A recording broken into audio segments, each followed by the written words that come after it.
Hello, welcome to On Wildlife. I'm your host, Alex Ray. On this podcast, we bring the wild to you. We take you on a journey into the life of a different animal every week, and I guarantee you're going to come out of here knowing more about your favorite animal than you did before.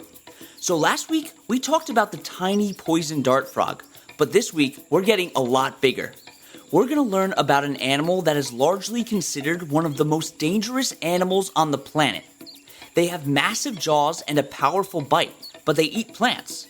So get ready to do some swimming, because we're heading to the rivers and lakes of Africa to talk about hippos.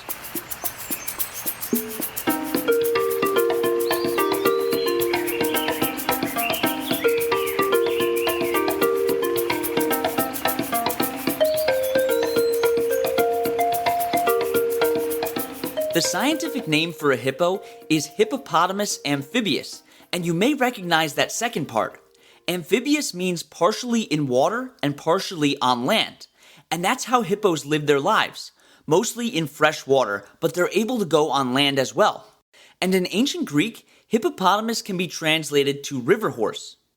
Hippos are only found in eastern, central, and sub-Saharan Africa.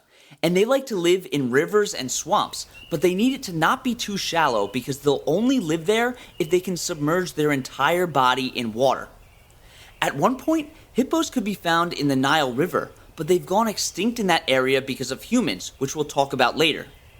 These are not small animals. They can weigh up to 4 tons and get to almost 12 feet long. That's the weight of about 80 60-inch flat-screen TVs.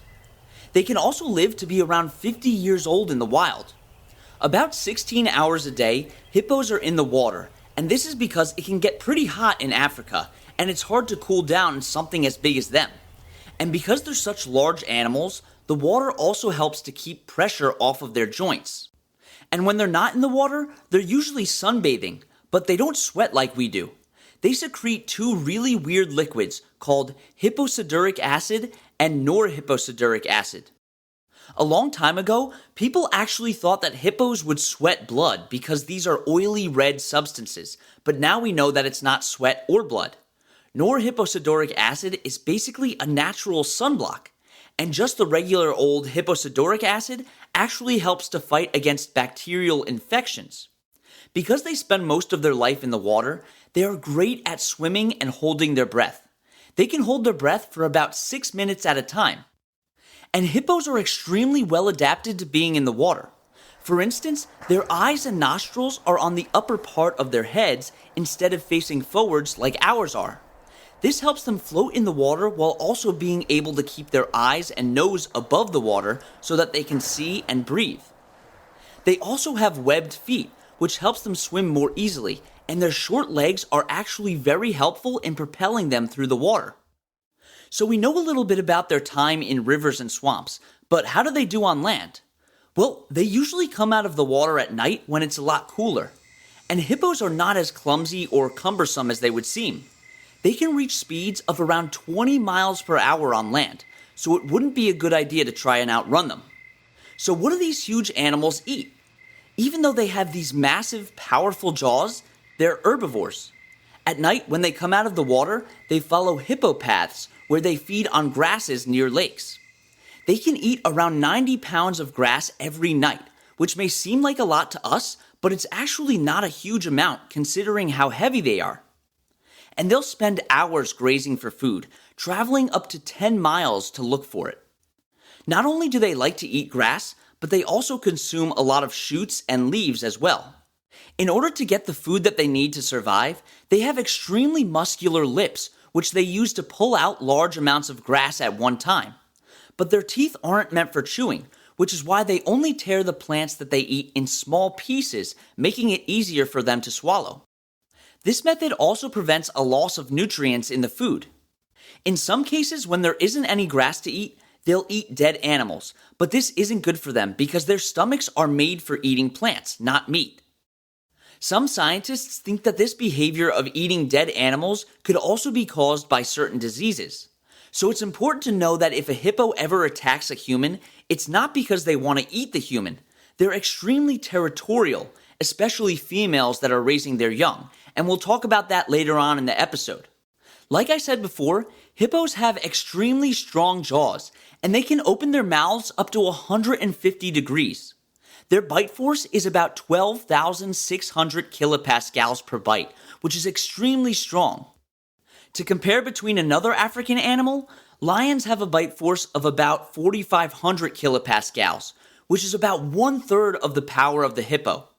There's a video going around of a hippo eating a watermelon, and it crushes the watermelon with such ease you'd think it was a grape. So, as you can imagine, very few animals would try to take down a hippo.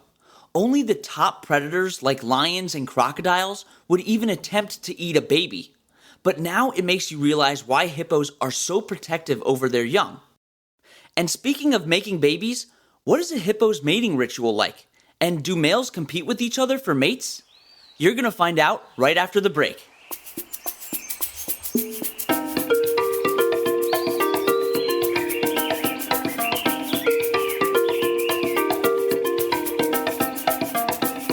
The person that I want to recognize on this week's episode of Notable Figures in Science is Dr. Gladys West.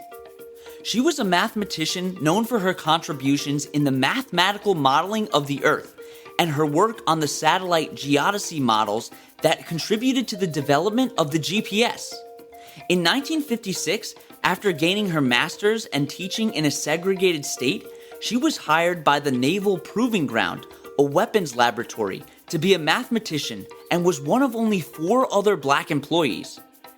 During her career, she was involved in the award-winning Naval Ordnance Research Calculator designed to track the movements of Pluto's position in relation to Neptune.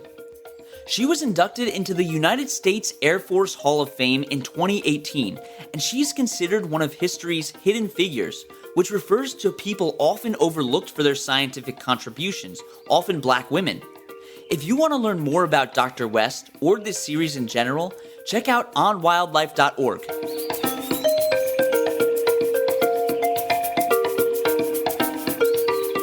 Okay, welcome back. So hippos are polygynous, meaning that one male mates with multiple females. They usually mate during the dry season because when all of the females start having their babies, then it's the wet season. And during the wet season, there's a lot more rain, meaning more water in the rivers and lakes for hippos to be in. And males have to be careful who they choose, because if a female becomes aggressive towards him, it could cause some serious issues with the herd. In order to find the right mate, he sniffs their butts, just like a dog would do. After finding a mate, the male separates the female from the herd and leads her to swim in deeper waters. Females are usually not interested in mating with the males, and will sometimes fight back by scratching or opening her jaws. But when they do mate, the female's head needs to be underwater, but nobody really knows why. The female is usually pregnant for about a year before her calf is born, and when it is born, it already weighs over 100 pounds. And as you see with much larger animals, the female only gives birth to one baby at a time. When she's pregnant, a female is usually very antisocial with the other hippos, and she also becomes a lot more aggressive because she knows that she's carrying precious cargo. One of the reasons why hippos may only have one calf at a time is because the death rate for these babies is so low. And remember, hippos are mammals, so they produce their own milk for their calves to drink. But it gets a little tricky for the calf because in order to drink their mom's milk, they have to be submerged underwater for long periods of time.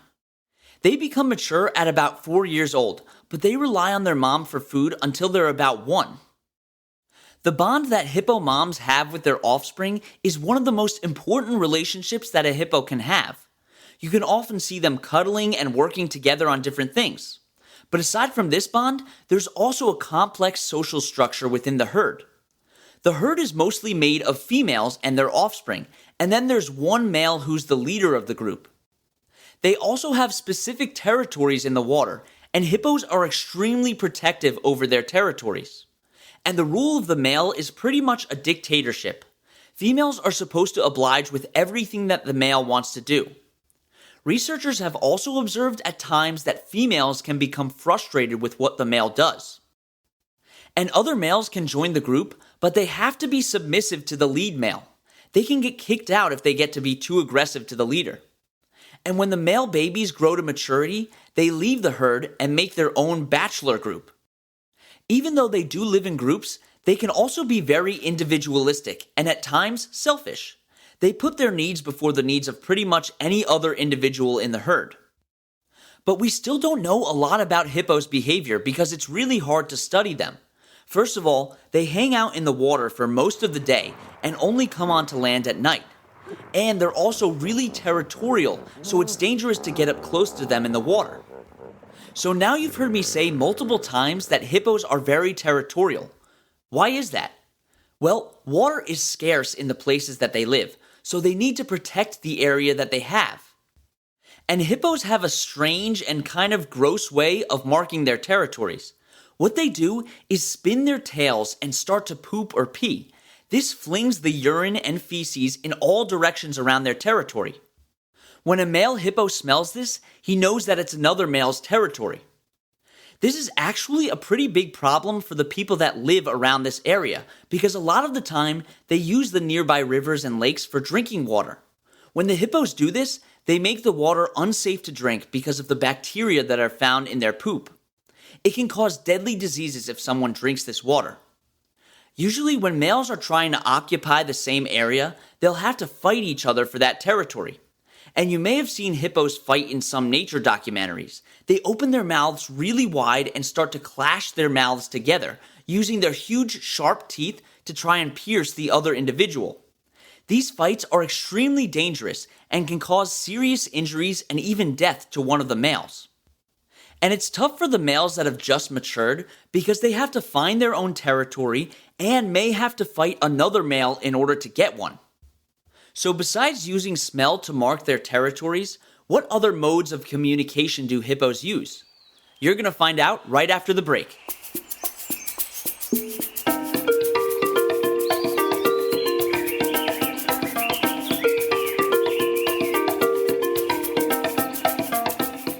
Let's see if you can answer today's trivia question. This is a non-science one.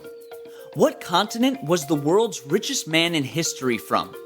A. Europe, B. Africa, C. Asia, D. Australia, or E. South America?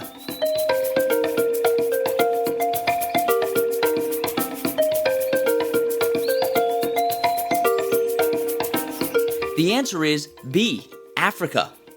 Mansa Musa, the emperor of the Mali Empire in Africa, had a net worth anywhere from 300 billion to 400 billion US dollars.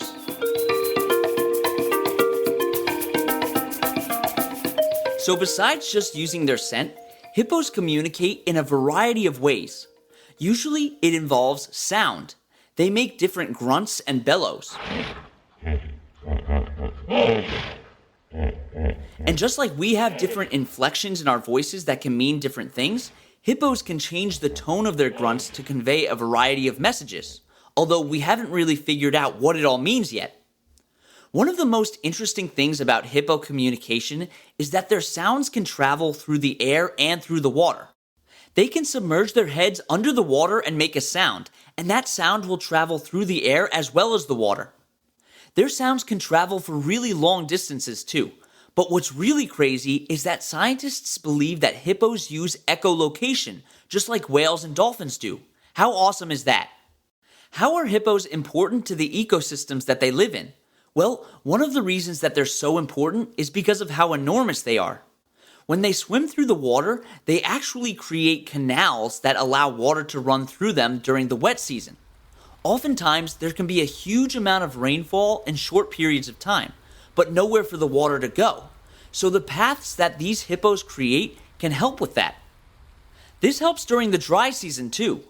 Water starts to dry up really quickly, but the canals that the hippos make are usually some of the last areas that still have water in them.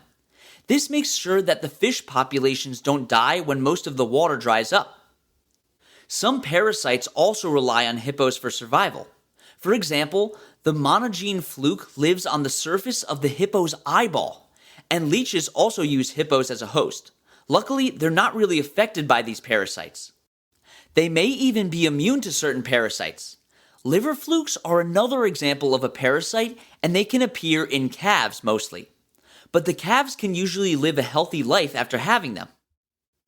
Another reason why they're really important to the ecosystems is because they produce a large amount of waste that helps to fertilize the plants around the area. Hippos are also important for the people that live in these areas. They can use hippos for food and can also use their hide for a variety of useful things. But poaching has become a huge problem with hippos. Remember how I said they have those huge sharp teeth? Well, people hunt the hippos for these teeth and sell them on the black market, which is illegal. Climate change is also having an impact. It's causing the dry seasons to become drier and there to not be as much available water during the wet seasons. And hippos rely on water in order to survive. That's where they spend most of their lives. Because of these factors, hippo populations are declining. They're listed as vulnerable by the IUCN, and there are only about 130,000 individuals left in the wild. There are some great organizations that are helping hippos and all of the animals that live in Africa that you should definitely check out. There's the African Wildlife Foundation, Save the Hippos, and Save Animals Facing Extinction. Thank you so much for coming on this adventure with me as we explored the world of hippos. You can find the sources that we used for this podcast and links to organizations that we reference at onwildlife.org. You can also email us with any questions at onwildlife.podcast@gmail.com. And you can follow us on Instagram at on_wildlife or on TikTok at onwildlife. Don't forget to tune in next Wednesday for another awesome episode. And that's On Wildlife.